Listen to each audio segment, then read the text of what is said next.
కానీ కనెక్టివిటీ ఉండదు మూవీలో.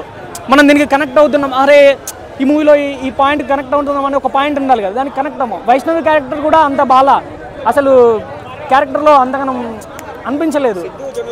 సిద్ధు మార్క్ ఉంది, బట్ మన స్టోరీలో అంటే క్యారెక్టర్ ఎంత చేసినా కానీ మనం స్టోరీకి కనెక్ట్ కాకపోతే ఆ సినిమా చూడలేమన్న ఫస్ట్.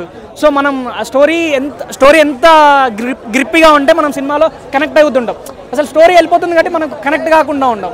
మనకు జాక్ అని పెట్టారు, క్రాక్ అని పెట్టారు. ఆ జాక్ సినిమా వస్తే మనకు క్రాక్ వస్తుంది, అలా ఉంది సినిమా. వైష్ణవి యాక్టింగ్ నార్మల్ అన్న, ఎలా ప్రతి సినిమాలో చేసినట్టే ఈ సినిమాలో కూడా చేసింది. అంత పెద్ద క్యారెక్టర్ ఏం లేదు, నార్మల్ క్యారెక్టరే, అలా వస్తుంది, అలా వెళ్ళిపోతూ ఉంటుంది. ఓన్లీ సిద్ధు పర్ఫార్మెన్స్ అయితే చాలా బాగుంది, కానీ సిద్ధు అన్న తీసుకోవాల్సిన స్టోరీ కాదనిపించింది నాకు. కామెడీ వన్ లైన్ పంచెస్ ఉన్నాయి. నేనేమంటున్నా అన్న, వన్ లైన్ పంచెస్ ఉన్నాయి. సిద్ధు అన్న యాక్టింగ్ బాగుంది, చింపేశాడు. బట్ ఏంటంటే స్టోరీ కనెక్ట్ కాలేదు. మనం స్టోరీలో డైరెక్షన్ కూడా, బీజిఎం అయితే అసలు వరెస్ట్గా ఉంది, అసలు నచ్చలేదు నాకు. ఆ స్టోరీ కనెక్ట్ అయితే మనకు చాలా మంచిగా అనిపిస్తుంది. స్టోరీ కనెక్ట్ కాలేకపోయాను. ఆ రా ఏజెంట్ అంటాడు, టెర్రరిస్ట్ అంటాడు. ఒక స్టోరీ మొత్తం ఒకటే, ఒక టెర్రరిస్ట్ పట్టుకోవడానికి దాని మీదనే సాగుతూ ఉంటుంది.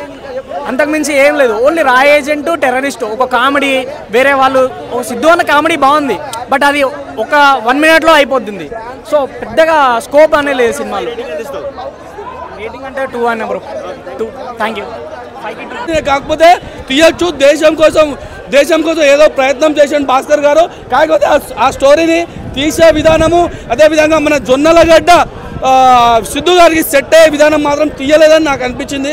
కాకపోతే జొన్నలగడ్డ సిద్ధు హీరో మినాయిస్తే మిగతాదంతా టోటల్ మైనస్. అదేవిధంగా మ్యూజిక్ మాత్రం ఏం బాగాలే. అదే హీరోయిన్ ఎందుకు వచ్చిందో, ఆయన ఆ క్యారెక్టర్ ఎందుకు వచ్చిందో అర్థం కాదు నాకైతే.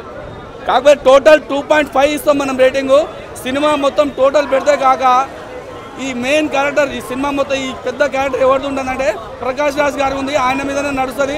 జొన్నలగడ్డ సిద్ధు హీరో ఇట్లా వచ్చి అట్లా పోతాడు. ఇక అంతవరకే మన మూవీ అయితే నాకైతే నచ్చలే బ్రదర్. హీరో కోసం చూడాలి, జొన్నలగడ్డ సిద్ధు ఫ్యాన్స్ మాత్రం చూడాలి. 2.5 రేటింగ్. అంటే యావరేజ్ బ్రదర్, యావరేజ్, పెద్దగా బాగాలే. ఫైటింగ్ సీన్స్ బాగుంది. పుష్ప సినిమా ఉంది కదా బ్రదర్, పుష్ప సినిమా లాస్ట్ ఒకటి కాపీ చేసి దేవత లాస్ట్ ఫైట్ ఉంటుంది కదా, ఆ ట్రైన్లో సేమ్ అదా కాపీ చేసిందని నాకు అనిపించింది. హీరోయిన్ ఎందుకు వచ్చిందో ఎందుకు పోయిందో నాకు అర్థం కాలేదు. హీరోయిన్ క్యారెక్టర్ అసలు పెట్టకూడదు. అది ఎందుకు వచ్చిందో, ఏదో రా ఏజెంట్ అన్న ఏదో ఒక సెక్యూరిటీ ఏదో ఉందంట, ఆయన హీరో కోసం అబ్జర్వేషన్ కోసం పెట్టింది. అసలు ఆ క్యారెక్టర్ అవసరం లేదు మనకు. 2.5